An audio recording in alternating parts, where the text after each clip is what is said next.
It is statistically safer to have a gun, and it also does psychologically make you feel more empowered, and that's another reason. As long as you're a responsible gun owner, and you know how to operate it, and you know what to do, and the big question really is when to shoot, right? That's really the biggest problem that every gun owner needs to work out. There's lawfully you got to know the right time to shoot. So those are the questions, but I do think that statistically it does make you safer.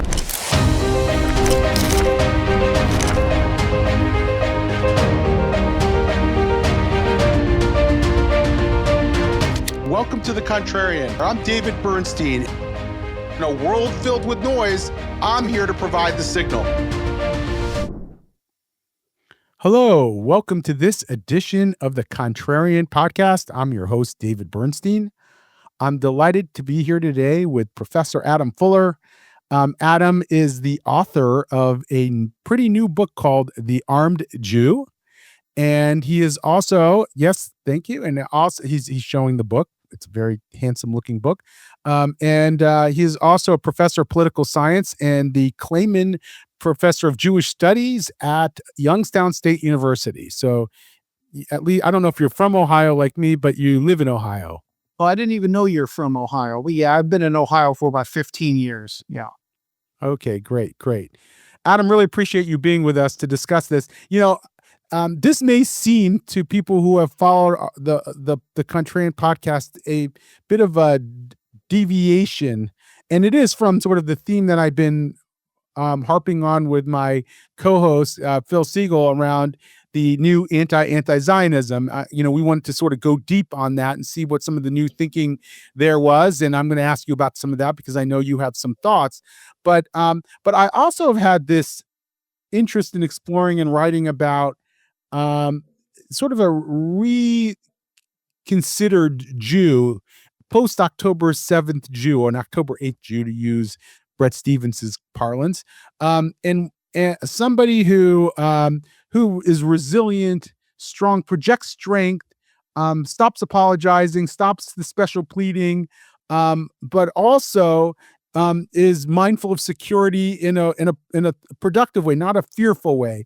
And so when I saw your book, I thought, okay, we really have to talk about this. I also wrote an article not too long ago for the Jewish Journal on why I think the Jewish community needs to rethink guns. And it's interesting, Adam, and I'm gonna ask you to talk about this in a second, but my longtime friend of mine who works at a pretty high level in the Jewish world said to me he remembers from 30 years ago being at my apartment, I believe at that time, and me saying to him, I think this sort of disdain that Jews have for guns doesn't serve us very well. I mean, no one should love guns. Some people do, but that it's not healthy because we may be in a position, and this was in the heyday of Jewish security in the early 1990s or something like that, where because we may need them at some point. We may need to project our strength and security at some point. And I don't think it's the right psychological posture for Jews to be this disdainful of guns. So let me just start with that monologue and turn it over to you. Like, what does your book say? And what is your thinking on guns and Jews? Well, first of all, I don't exactly agree with you that we shouldn't love guns. That's not something. Guns could be fun. I mean, they're fascinating, fun to shoot, and they're a very important part of American culture. And they are absolutely no reason why they can't be a part of Jewish culture. And at the same time, they symbolize liberty and freedom because you need that fight for things. So I think in that sense, there's something to love, and I think face that. Yeah, while those words were coming out of my mouth, I know that there are people who collect guns, for example. I know people who love to go to the shooting range, and it's a sport for them. So, I have no problem with that. I think that the Israeli concept of a purity of arms, right? We're not out there to flaunt our gun, to show there's a certain disciplined mindset that one wants people to have when they're carrying, I would think. That's a little less brazen and extravagant than that. That doesn't mean one can't really enjoy their gun collection. Yeah, with anything good, there comes some responsibility, and that is especially true of firearms because if you're not careful, people can get hurt. Do you carry, Adam? I do. hmm And how long have you been carrying for? Well, I'm an October 7th gun owner, or if you want to call it October 8th gun owner, right? I didn't get one after the massacre happened, but it occurred to me, and I tell this story early on in my book, in the introduction, that I'm in a precarious position, even here in the heartland of America, where it's seemingly pretty quiet. Because I am the Clayman professor of Jewish studies. In fact, at the time, I had just recently been tapped to be the Clayman professor and to direct our Center for Judaic and Holocaust Studies. And also, I am a known Zionist, and a Zionist activist, because I had also the Jewish Studies Zionist Network. And so I got very concerned when I actually, when we discussed in class, in my political science classes, the October 7th massacre, I listened to some students, not the majority of them, but some students actually defend the horrors committed by Hamas that day. And I'm thinking to myself, wow, this is pretty frightening, when we have seemingly ordinary people around us doing that. And the Students for Justice in Palestine that same week, just after October 7th, announced that they were going to launch a chapter on our campus. That was the response of the community, of their community, to what happened to innocent Israelis. So I thought, you know what, this is pretty frightening. So I I went and I contacted a former student of mine who I know is into guns and very passionate about them. And I said to him, he's a competitive pistol shooter, and I said to him, please teach me the ropes, help me out. I've always been in favor of the Second Amendment, and I even wrote articles on this subject for Jews to bear arms long before October 7th, and it was just for other people. It was something I supported in the abstract rather than something that I would do. So I decided then and there to start practice what I've been preaching and do it myself. And so I asked my former student to take me to the gun shop and help me pick out a gun and take me to his farm to learn to shoot. So I started going to his farm every week to shoot, and eventually I expanded my gun collection a bit, and I go to the range, and now I have other contacts in the gun community, and go shooting with them. One thing that some people point out, I have a friend who actually owns a bunch of guns, and and he has no problem with gun ownership. But he says, I don't pretend that what I'm doing will actually reduce the risk for me and my family. Because I'm not sure it would. And I can think of so many now there are situations, I think, anecdotal evidence that sometimes it helps to have somebody, if the synagogue's being shot up, who knows how to shoot. But, I don't know that that's what's like a comprehensive study would show that a person who owns guns is actually safer. I don't know if my wife and I recently went to the gun range. She had never shot a gun in her life. I have met several times. The Jewish Journal, I remember that. Yeah. Right. I have several times, but we recently went with an eye toward possibly owning a gun. We are moving to the mountains, and and there's an added interest in having a gun there, and literally everybody out where we are has a gun there. But I'm not sure. Do you think it's statistically safer for me, or is it just a psychological state to own a gun? or both? It's both. It is statistically safer to have a gun, and it also does psychologically make you feel more empowered, and that's another reason and I don't think that that's something to necessarily discount. All right, I don't. But I'm more likely to discount the risk factor around it than I am to discount the psychological factor. no, I don't think that as long as you're a responsible gun owner, and you know how to operate it, and you know what to do, and the big question really is when to shoot, right? That's really the biggest problem that every gun owner needs to work out, there's lawfully you got to know the right time to shoot. So those are the questions, but I do think that statistically it does make you safer. You do have it's like this Sam Colt, the advertisements for the Colt single action army guns in the 19th century in the Old West. The advertisement was that God made man, Sam Colt made them equal. And that's what guns are. They're the great equalizer, and they make you, who even if you're physically weaker than some assailant, it equalizes you with them. So I think it does. Yeah. hmm So it's interesting. When I wrote my article, a longtime friend of mine who's worked in the area of sort of domestic violence and abuse started to cite all kinds of statistics about the risks of guns in the home. And, a gun in the home is 10 times more likely to do this or kill somebody or whatever. I don't doubt those statistics, but the thing is though, that there's a certain skewing there that has to do with the fact that there's a certain percentage of people who own guns who are not well, or that shouldn't own guns, or because maybe they're mentally ill, or maybe because they have violent tendencies. And in those people, the guns in the wrong hands are likely to lead to murder and or accidents or whatever. And I think that skews the statistics. But I wanted to get your take on that. Well, a lot of those statistics have been debunked. I would recommend checking into John Lott's organization, who does these studies. I think it's called the Crime Prevention Center, or something to that effect. Also, his book, More Guns, Less Crime, is really fantastic. And that has been updated a couple of times since it was first published in the 90s. So he's done excellent work on this, as have others. One of the things that really skews the statistics is gangland shootings.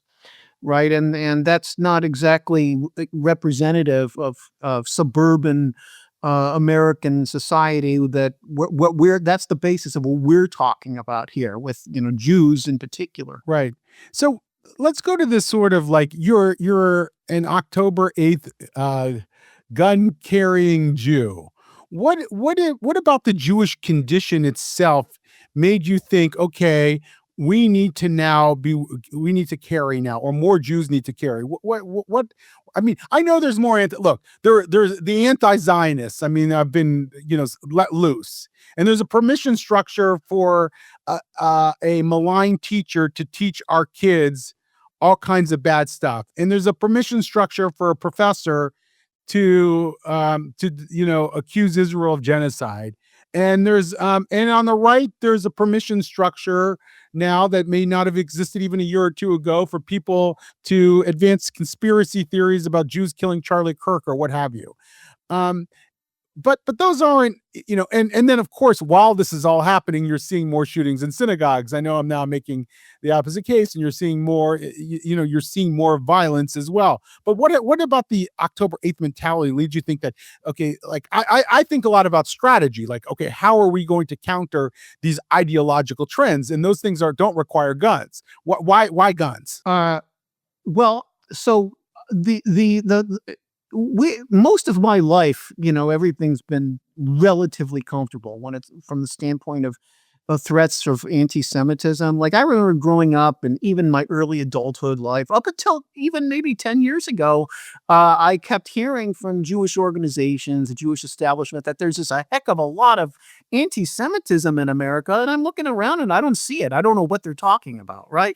But then about 10 years ago or so, that's when I really started seeing it foment. And I don't know, maybe it's social media that was one of the factors in driving the rise of conspiracy theories permeating all over social media. But then you have the fact that the world is falling apart. Like we lived in relatively greater comfort. I mean, there were problems, but not quite like this. The world started falling apart. When the world falls apart, and you get this kind of decadence in the world, things decaying, then people start blaming the Jews. I mean, this has always been happening throughout history, right? The Jews are an easy target. It's simple to just say it's the Jews' fault. Like instead of, I've been pushing this idea that just because, we don't need to keep thinking why people hate Jews. The fact is that whatever they're mad about the world, they're gonna blame the Jews regardless. Like, whatever they're angry about, they're just gonna direct their anger towards the Jews. So, I think that now we have a greater threat. It's constant every single day. Literally every day, there's some kind of violent attack against Jews somewhere in the world, at least one a day. Most of them don't even hear about them. We only hear about them when they either are big events or they happen to make the news for some other reason, like a football being pushed by a postal worker the other day in New Jersey. It's right. So, given this fact, I think we need to be more concerned about our safety. And when I started looking into the security of Jewish institutions, and I don't want to say too much publicly because I don't want to put us in greater harm, but it's just appalling to me how little regard Jewish communities have had for their own safety and security. Like, it's not been nearly enough, and more needs to be done. It's not just our own personal safety in our homes, it's also our communities, our synagogues, our schools, our JCCs. They're sitting ducks. Now, there are many that are doing it right and have been doing it right, but there are many that have not been. Since October 7th, there has been, however, fortunately, an uptick in institutions starting to take this more seriously. Or I should say, since the Pittsburgh Tree of Life event and since the Chabad in Poway massacre, there have been a rise of communities taking it more seriously, but we need to see even more. Yeah. Another factor for me, and I think you've already alluded to it, our fellow Americans often like guns. I just mentioned that I'm building a home on a mountain stream in West Virginia, and I've already sort of integrated into West Virginian life to a degree, and I deal with people every single day who live there.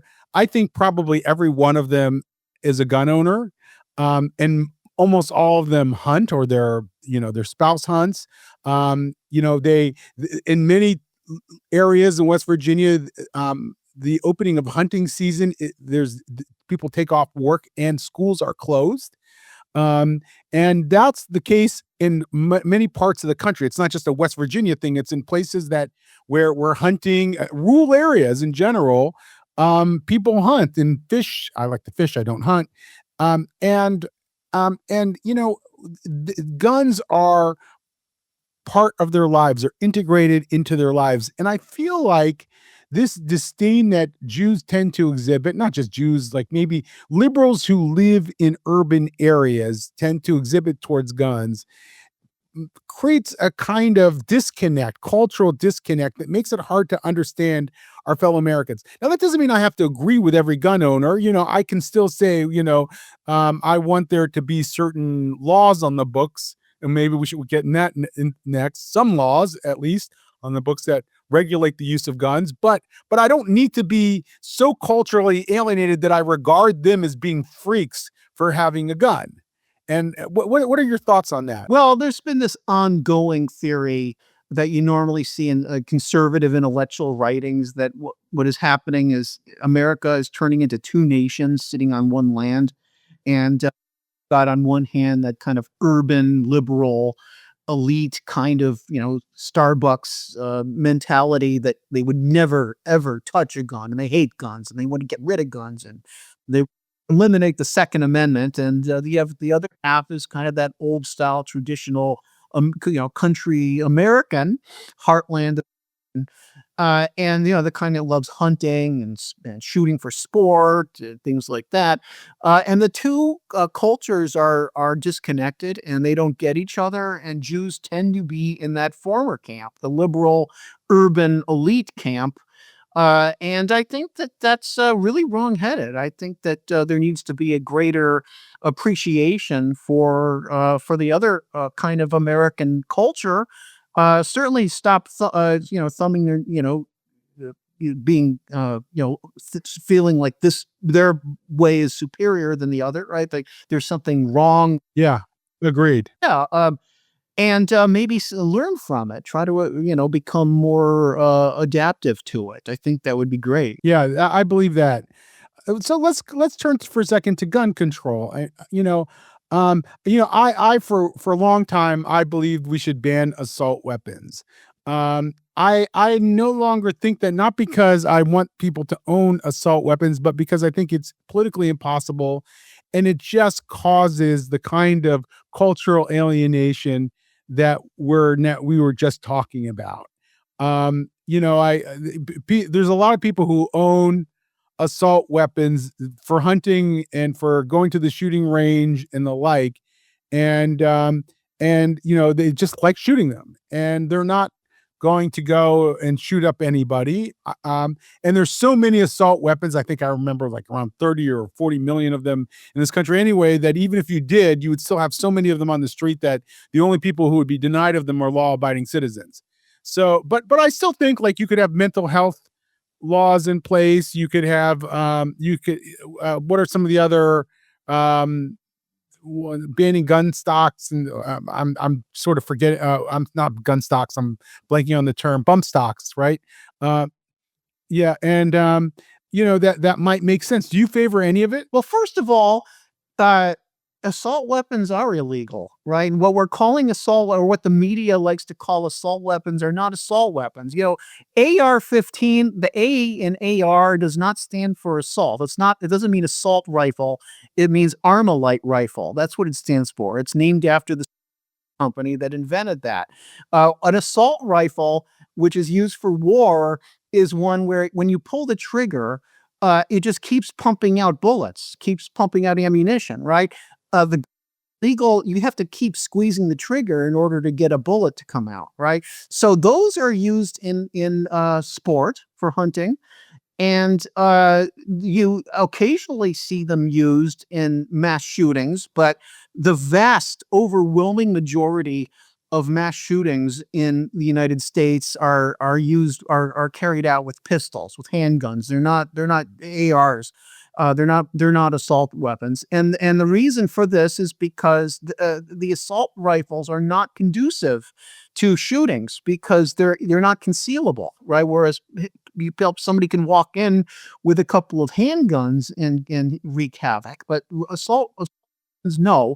So I'm not in favor of that, and also the fact that anti-Semites have assault rifles, or have not assault. Well, they do have assault rifles, but they also have these big ugly weapons, right? That have very big magazine capacities. We should have whatever the anti-Semites have. Like the good guys should always have whatever the bad guys have. So no, I'm not in favor of eliminating any of that. As far as the mental health, I don't have a problem with obviously making sure that the mentally insane don't have access to weapons, but at the same time, I worry about how people are declared mentally unstable. Like just because somebody claims that another person is mentally unstable, should that person lose their Second Amendment rights? Like I think there needs to be a better process for it. Like the court of law needs to have some kind of process by which we're making darn sure that this person is not mentally there. And so worry that you get all these kinds of situations all the time, like somebody accuses another person of being mentally unstable, right? And then you got the red flag that goes up and they lose their ability to get access to a gun. That I worry about. What So about I'm background checks? I mean, I don't have a problem with like when you go to the gun shop and they have to do a FBI background check to make sure that you're not a felon and you haven't lost your right to own a gun. Like, I don't have a problem with that. Well, so and waiting periods that are more than just like an hour for them to do that? Is I that don't there. If you have a cleared FBI background check, I don't see any reason why there needs to be a waiting period.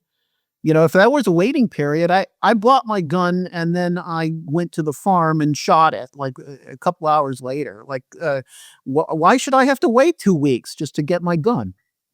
right? Right. So what else is in your book? Tell us a little bit more. What haven't I asked you about so far around Jews and guns? Well, so there's a lot of history in it. Like, so I begin with a bit about the problem of Jews being sitting ducks and why we need to start thinking more about gun ownership. And I talk about the positive news and how there has been an uptick in it and how Jewish security organizations are embracing it. And I also then get into some of the rabbinical rulings on the matter, like what Halakha has said about it, and get into a bit about all of the various halakhic nuances involved, even things like Shabbat carry and storage requirements, things like that.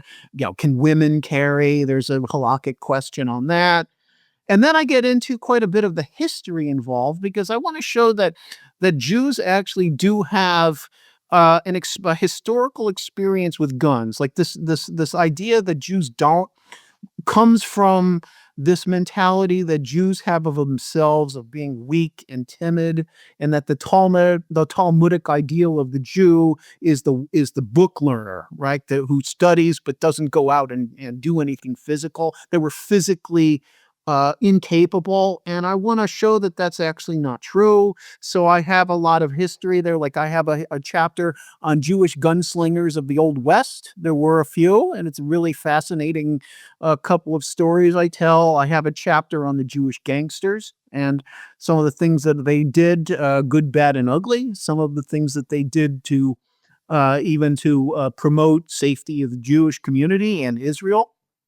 And I also have a chapter on Jews on the battlefield, a long chapter on the Jewish experience in war, not just in the American wars, but in multiple countries' wars. I have a chapter on the Jewish vigilantes, like the rise of the JDL and Meir Kahane, not necessarily arguing that there needs to be, a Jewish armed guard on the street in the same sense, but that the idea that, Jewish gun ownership is part of the solution anyway, within a certain context. Meir Kahane did get that right. I don't agree with everything he said, but I think he was right about that. What I do disagree with him is his quote, "For every Jew at 22." It rhymes, but I wouldn't recommend a 22 as the way that Jews should. They're actually a great starter gun to if someone's never handled one. They don't have much kickback, but they jam easily, and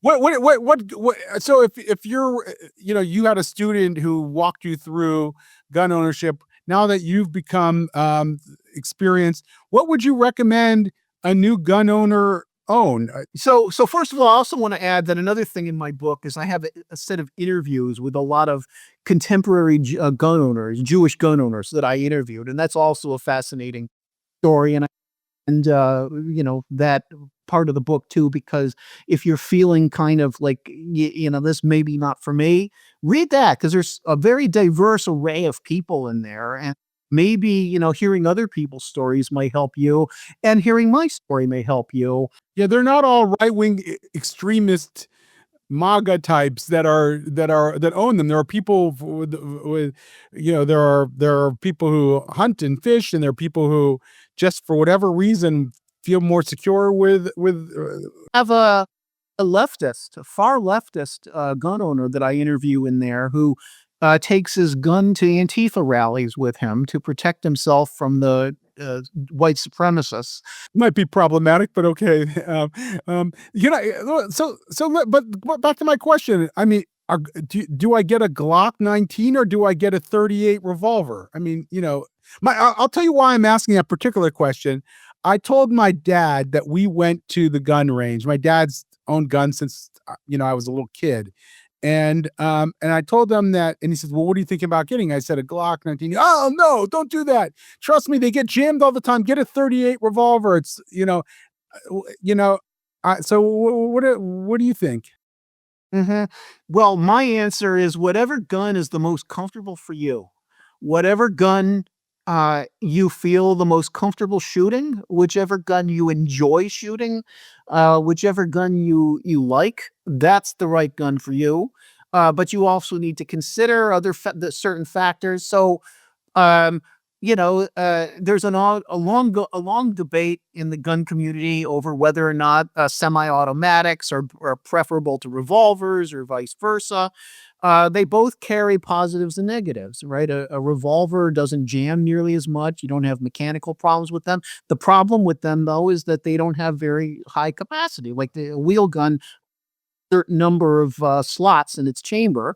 And a semi-automatic obviously carries a larger capacity, and you could easily replace the magazine very quickly. Whereas revolvers, you need speed You'd loader. have to go and one bullet at a time, load them up, and then yeah. Right, exactly. I mean, there's speed loaders for revolvers, but it's harder to replace the.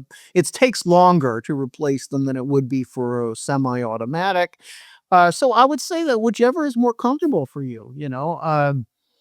It's Which one has more kickback? It depends on the gun, right? And it depends on the gun, and it depends on the caliber of the gun.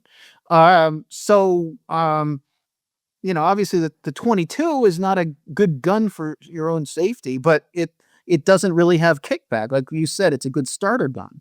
But it really just depends on the gun and the caliber. Right.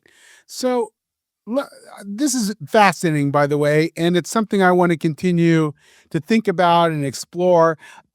For me, it's part of it's less about the gun and more about the mentality of the Jew living in a modern America in which we've now clearly are no longer in the golden era, right? And we are now entering a new time that we don't really understand but clearly anti-Semitism is no longer a marginal force.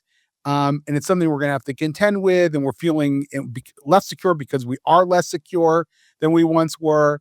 And so my larger question is, how does the Jewish person have to change and adapt in modern America compared to the heyday of Jewish life in the 70s, 80s, 90s? I came of age in late 80s, early 90s, and in the early 90s, right after the Soviet Union was dismantled and our economy was thriving, and it really felt like anti-Semitism. Was it Fukuyama who said that we were that liberalism had won out, and so that clearly did not come to pass.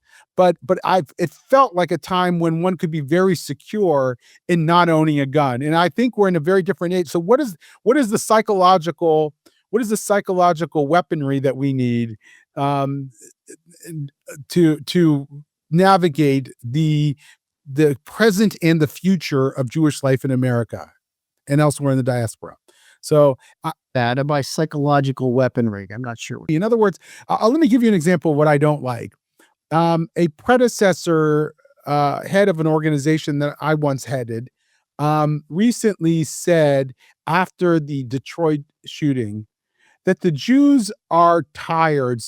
Please stop saying that, explaining away anti-Semitism by what's happening in the Middle East. We're tired. And there's some truth to it. Okay, we are tired and it is frustrating, but I don't want that kind of special pleading. I think it's the wrong public messaging, and I think it's the wrong way to think about ourselves. I want to project strength. I want to project resolve. I'm angry, but I'm not scared. Even if I am a little scared, I want to project anger and not fear. Also, the way we talk about our kids going to colleges, I want some of those kids to be tough and to go in and be combatants in the ideological wars on campus. Not every kid is going to do that, but I want our fair share of them. And I don't think the mentality that we have right now breeds that. We breed the opposite. So I want to know what the psychological tools and weapons that we have in this new era. Well, the mentality for the longest time has been to think of Jews as victims, and I think that's the wrong way to go about it psychologically, and it's just not true.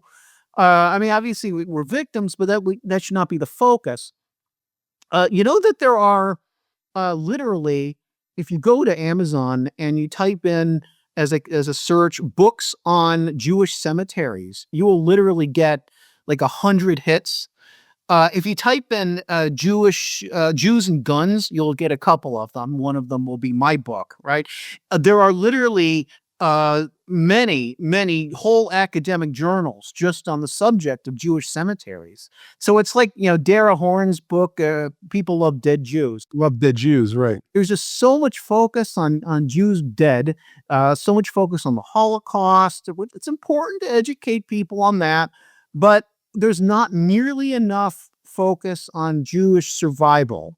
And that's one of the reasons why I put so much into this book about Jewish history and, gun ownership, because that needs to be the focus. Like, we need to do more to talk about, all of the great things that the Jews have done to protect themselves and stand on their own 2 feet without having to rely on the protection of righteous Gentiles. And that I think needs to be the focus. And we need to pay more attention to that, right? And as the director of a center at my university devoted to Jewish education, I'm trying to focus more on that and have events, speakers come in and talk about things like that. I'm only responsible for one little Jewish center at a little university in Ohio. I would like to see a lot more focus on that in Jewish institutions around the country. Yeah, agreed. I want to spend just a minute here, because we're running out of time, about the new anti-Zionism. In other words, there's a crop of scholars and thinkers who have emerged, particularly in the last 6 months, maybe a little longer, who are suggesting that the focus on anti-Semitism is pulling us away from the real work of fighting modern day contemporary anti-Semitism in the form of anti-Zionism, and that we really should start dealing with anti-Zionism as a phenomenon in its own right, and that we need to develop a vocabulary. We need to treat anti-Zionism in the same way as anti-Semitism. In other words, not treated as just a kind of critique of Israel, which is what they say Jews are very often doing, and that we need to try to make it as taboo as being an anti-Semite once was. Now, one of the figures who has emerged is this young scholar named Adam Lewis Klein, who's gotten a lot of airtime, has written a lot of articles, very articulate guy in my view. But I know you've been a critic of his. I'm not sure if you've been a critic necessarily of the broader enterprise of the new anti-Zionism. But what's your critique? Well, I have been a critic of the broader enterprise of anti-Zionism for a long time, since this first emerged.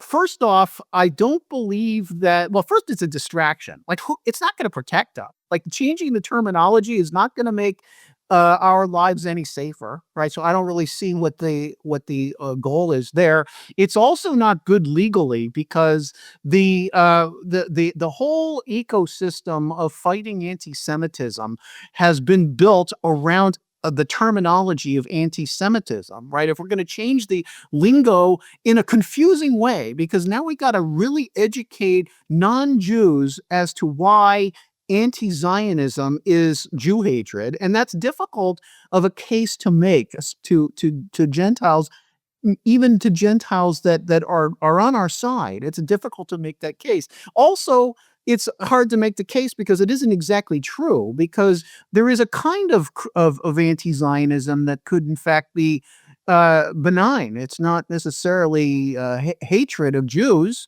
Like a Satmar Chassid who, has theological reasons to be anti-Zionist is not necessarily a Jew hater. Or someone that is consistently anti-nationalism and would. Right. Those are the two exceptions that we like to point to. There are a few people that want a binational Israel that don't even support Palestinian nationalism, right? That kind of a thing it's a legitimate viewpoint. I don't agree with it, but I would not call it a hate movement. Um, so I don't think it works. Nobody's going to look at this term anti-Zionism and think, oh, that's hatred or that's a bigotry. Right. See, they believe that if there's sort of an intellectual consistent application of this idea, that they'll be successful in redefining the terms of debate in the broader society. And it's a test. I mean, you only know if you try it, but there's a reason, I guess, to be skeptical about our ability to set the terms of anything, given the fact that Jews are such a small number of people, and that there are, dozens of Muslim states in the UN, and more than 1 billion Muslims, and there's just whatever 15 million Jews, or whatever 13 million. I don't remember the number now. We don't have the upper hand demographically or politically in setting the terms of anything, no matter how unified we are in our approach. Right. And essentially what is being done in this proposal by Adam Lewis Klein and others is giving our enemies exactly what they want. They want anti-Semitism redefined as anti-Zionism. Though they're saying, I know people on their side. I have friends that are anti-Zionist, some nice people, right? And they say that on their side, they're not complaining about this. Like, this is exactly what they want. Like, this is what we've been saying for years, that criticizing Zionism is not the same thing as being against Jews. So I don't know why we would want to do that. It doesn't make any sense. Right. I think one of the arguments, and this one I resonate to more, is that the anti-Semitism focus keeps Jews preoccupied with anti-Semitism on the right, with the traditional tropes. And as a result, we don't organize ourselves around the primary threat of anti-Zionism. Well, I don't know. I don't think that that's true. I think that the argument, as I understand it, is that the broad concept is Jew hatred, and it's gone in phases. You began with anti-Judaism, which is anti-Jewish religion. Then it became anti-Semitism, which was all about Jews as a race. And now they're saying that Jew hatred is anti-Zionism, Jews as a political people, and it's focused on Israel. I don't think any of that's true. Like, you still see anti-Judaism when you see the term Christ is king. That's thrown out all the time. Ted Cruz took some flack for saying that in some contexts is used as an anti-Semitic phrase, and I think he was right about that. Right, so you get all of this together. Basically, it all boils down to what I said at the beginning of this show: that people hate Jews because they're angry at Jews because they blame Jews for whatever it is that they're mad about the world, and they will use whatever it is.